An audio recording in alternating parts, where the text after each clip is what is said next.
Ahoy, you scurvy dogs. It's your favorite curse captain, Hippo TC, here with a new guide video on how to go about soloing the new Emissary system.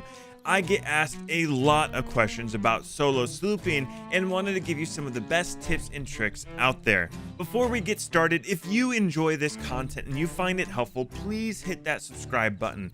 Each sub is greatly appreciated, and I promise I will continue to work hard to bring you quality content worthy of it. And as always, a big thank you to all of those who have already subscribed. Now, let's jump into today's video.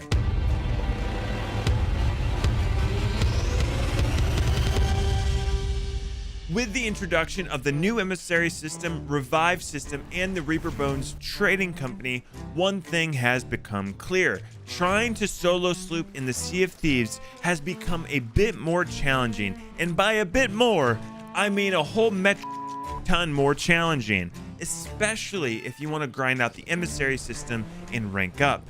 Hopefully, that is where this guide can help. When putting this together, I wanted to give you some practical tips and tricks that you can use to give yourself an advantage when facing other pirates and help you come out on top. So grab a grog, matey, pull up your ship, and let's do this. First and foremost, when you are solo slooping as an Emissary representative, you need to stack the odds in your favor. One of the first things you want to do when loading into a new server is check to see how active that server is. You can do this through checking these nifty little voting tables. There is one for each of the trading companies, including the Reaper's Bones. By checking these tables, you can see just how active that server is.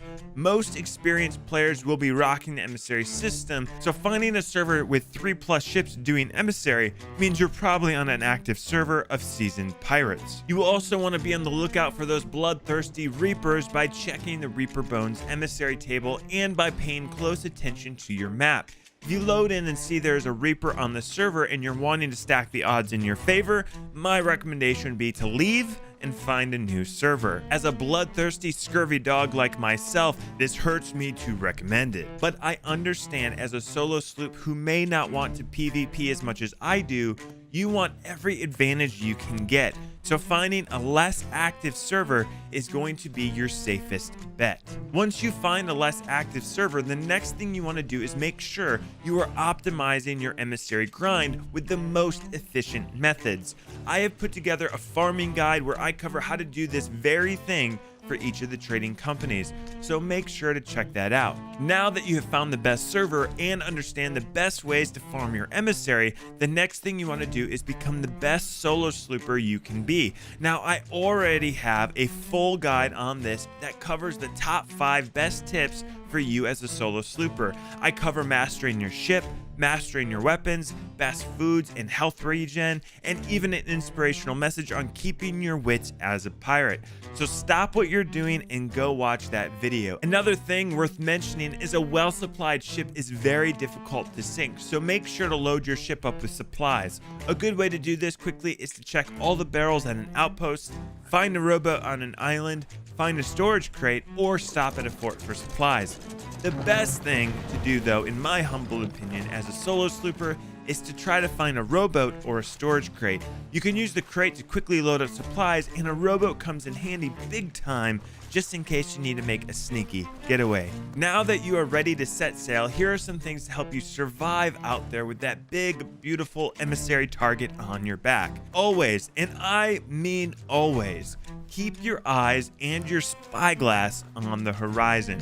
Pirates these days are getting craftier by the minute, which means you should become extremely paranoid. Keep an eye out for mermaids, check your ship often for stowaways. Honestly, every time you get on your ship, I recommend checking the following tuck spots: by the cannons, in the crow's nest, by the ropes for the sails, by the voyage table, by the water barrel, and by the map table. Like I mentioned earlier, pirates are getting craftier and will go to great lengths to board your ship and sneaky sneak. As a solo slooper, you will want to sell as often as you can.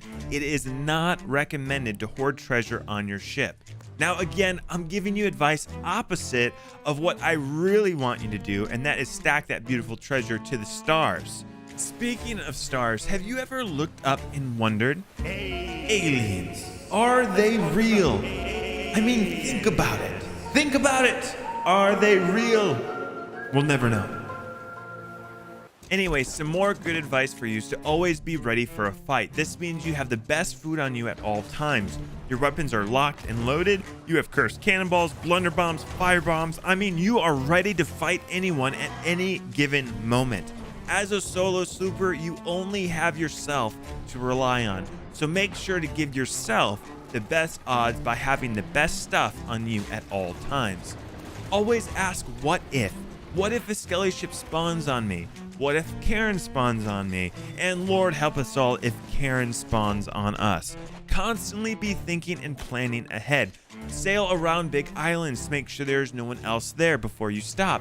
And for the love of the whale lord, do not put kegs in the crow's nest, no matter how freaking pretty they look.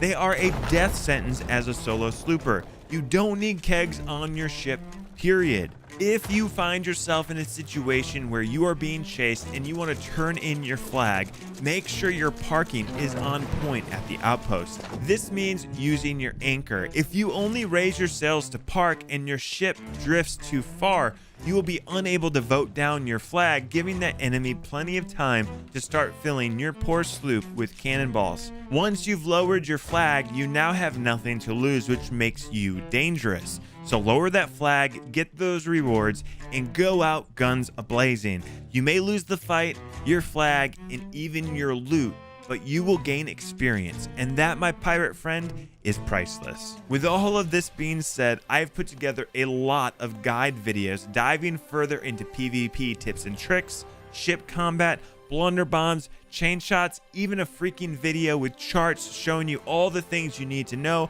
about food regen, weapon damage, and reload times. The only change would be to remember that the sword now does 25% damage per swing and 60% damage for a lunge. Now, a little bit of a final word here from the Cursed Captain. The two most important things to remember as a solo slooper is, number one, you only have yourself to rely on. So do not put yourself in a position where other crews will have an advantage because you were unprepared. And number two, shoot first and ask questions later. Thanks so much for tuning in.